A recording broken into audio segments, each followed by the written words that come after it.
am Kay Murray alongside Alejandro Moreno and Luis Garcia, looking ahead to Valencia against Real Sociedad, two classic teams in La Liga. That's definitely one way of starting here. This is two teams that are real standout in La Liga, true classic sides. Yeah, two classic sides, Kay, but struggling Valencia in the last few years. And we are talking about a big powerhouse in Spain. Valencia was well known back in the 2000s, winning La Liga, being in Champions League positions, and lately struggling just to stay in La Liga side. Now had the chance of talking with Kian Lim, that is the new chairman of Valencia, the son of Peter Lim, the owner of the club, and he was mentioning they are trying to bring a lot more the players that they were using at the academy. There's don't forget in the last few years they haven't started buying a lot of players, so in the transfer market they haven't been very active.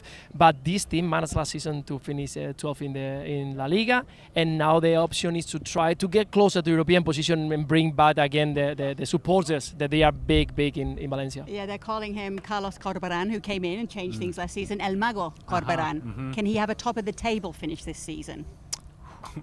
If top of the table you mean mid-table, that would be top of the table for Valencia. Nice. Yeah, right around there. It would be an improvement. It would be an improvement. You know, Luis mentioned the word there, powerhouse, when it comes to Valencia, and we're going to years past.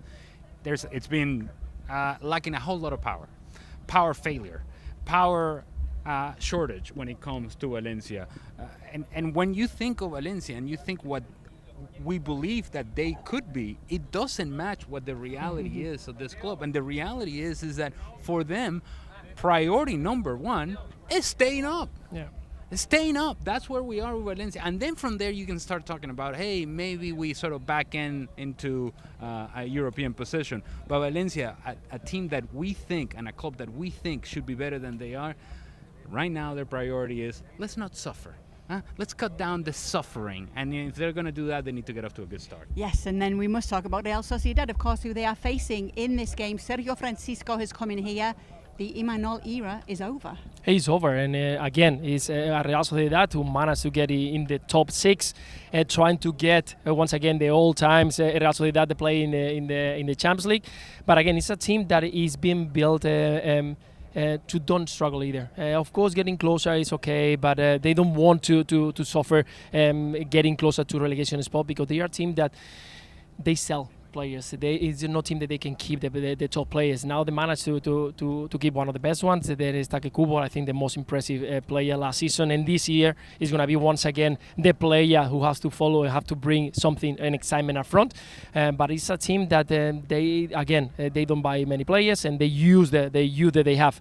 Once again, when you do that, it's very difficult to try to get closer to the big teams at the top. And right now, Real Sociedad is in that moment of transition, trying to get stronger, but they don't have enough to spend on it. Yeah, you mentioned it. We saw Lenormand leave, we saw Moreno leave, and then they have to deal with that. Martin Subimendi. Solo, there's so many. Yeah. But Luis mentioned a player there, Takekubo. Yes, he is their outstanding player, their most exciting player, but has to produce. And I think this is a team that it falls so short when it comes to scoring goals. You're not going to win enough games if you don't score goals. That is a very basic concept. Real Sociedad has to be better in the attack. Yes, two teams with a point to prove. Enjoy La Liga on Disney Plus and enjoy the game.